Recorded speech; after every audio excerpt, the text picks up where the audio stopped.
Le docu-réalité avec pas de plan débarque en Gaspésie, selon Avantage Gaspésien. Dans la deuxième saison de leur série Avec pas de plan, Guillaume Le Métivierge et Émilie Bégin se lancent dans la rénovation d'une station-service historique à Montlouis, le Gazobar. Tout en conservant le dépanneur, le poste d'essence et le salon de coiffure, le couple transforme un bâtiment adjacent, la Neigère, et un espace communautaire enrichi par des œuvres d'artistes locaux. Inspiré par un coup de foudre pour le Mont-Saint-Pierre, le Métivierge avait acquis un terrain dans la région menant à l'achat de ce dépanneur. Leur aventure en Gaspésie ne se limite pas à cela, ils explorent également d'autres projets comme l'ouverture d'une école de paravoile et la collaboration d'Émilie avec la distillerie Oudwyer pour brasser son propre gin. Réalisée par Jason Roy l'éveillé, la série promet d'être une représentation spontanée et authentique de leurs aventures et projets imprévus, le tout dans le cadre enchanteur de la Gaspésie, avec Pas de plan saison 2, sera disponible sur la plateforme Vrai et sur les ondes de TVA.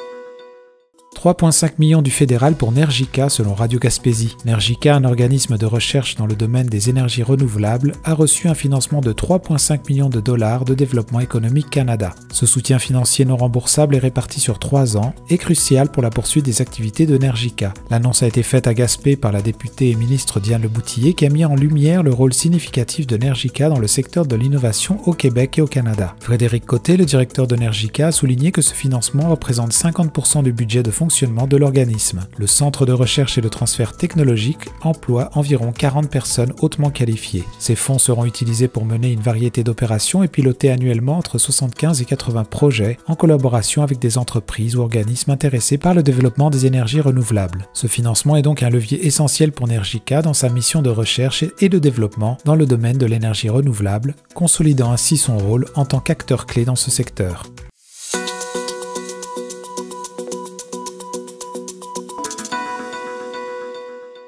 Objectif 10 000 signatures pour la pétition sur l'élargissement de l'autoroute 20, selon l'Avantage Gaspésien. Une pétition visant à encourager le gouvernement à élargir le tronçon de l'autoroute 20 entre Montjoly et Le Bic a rassemblé plus de 9 000 signatures se rapprochant de l'objectif de 10 000. Lancée il y a quelques semaines, elle souligne l'urgence d'agir en raison des nombreuses collisions survenues depuis 2004, totalisant près de 1150 accidents dont 200 avec blessés graves. Chaque jour, 8 000 à 9 500 véhicules empruntent ce tronçon. Le député de Matam-Matapédia, Pascal Bérubé, compare cette situation à la route du parc entre Québec et Saguenay, où la division en 2 chaussées indépendantes a été nécessaire malgré un trafic moins dense. Soulignant que l'autoroute 20 est le lien principal entre Rimouski et Montjoly, Bérubé rappelle que cette demande est un effort conjoint des citoyens de Rimouski et de la Métis et que cette pétition est l'une des plus soutenues depuis l'arrivée au pouvoir de la CAQ. Les citoyens sont invités à signer la pétition en ligne sur le site de l'Assemblée nationale avant fin janvier, dans le but de renforcer la pression populaire et politique sur le ministère des Transports.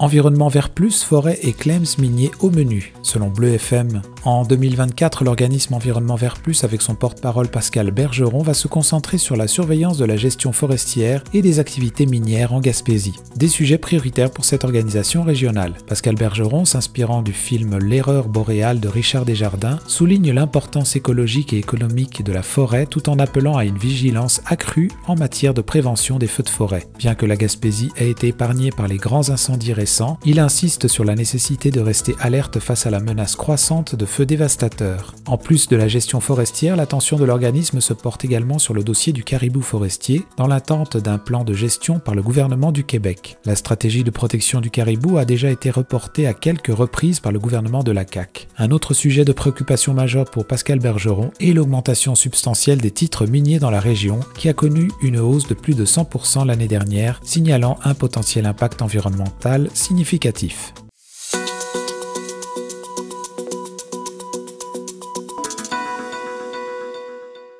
Rail, encore des inquiétudes sur le banc de Pabot, selon ma Gaspésie. La récente tempête a engendré des inquiétudes quant à la protection du rail dans la région du banc de Pabot. Malgré les récents travaux de renforcement, la marée a projeté des débris sur l'emprise ferroviaire, surpassant les défenses et inondant les fossés le long de la 132, comme l'a souligné le maire Gilles Darèche. Il plaide pour des investissements majeurs face à la menace croissante des tempêtes annuelles. Éric Dubé, président de la Société du chemin de fer de la Gaspésie, rappelle l'absence d'entretien du site depuis une décennie et assure que bien que les inspections post-tempête soient systématiques, il n'y a pas d'urgence puisque le train ne circule pas encore dans ce secteur. Le ministère des Transports prévoit un projet d'envergure pour sécuriser la zone, incluant la route 132, anticipant des tempêtes de plus en plus sévères. Des fonds sont réservés pour les réparations après chaque tempête, ce qui garantira le fonctionnement du train une fois le rail réhabilité jusqu'à Gaspé, tout en protégeant simultanément la route 132. Actuellement, aucun dommage n'a été détecté sur le tronçon en activité permettant la circulation du train entre New Richmond et Matapédia.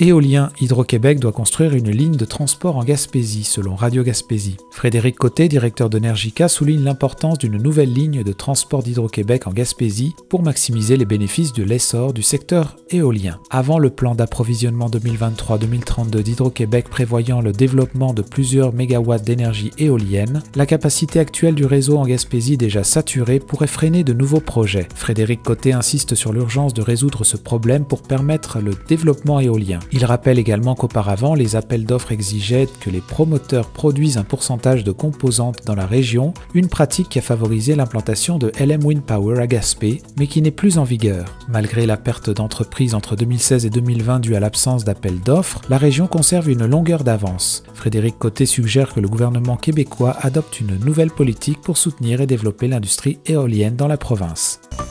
Vous écoutez votre reflet d'ici. Revoyez tous nos reportages sur notre site internet.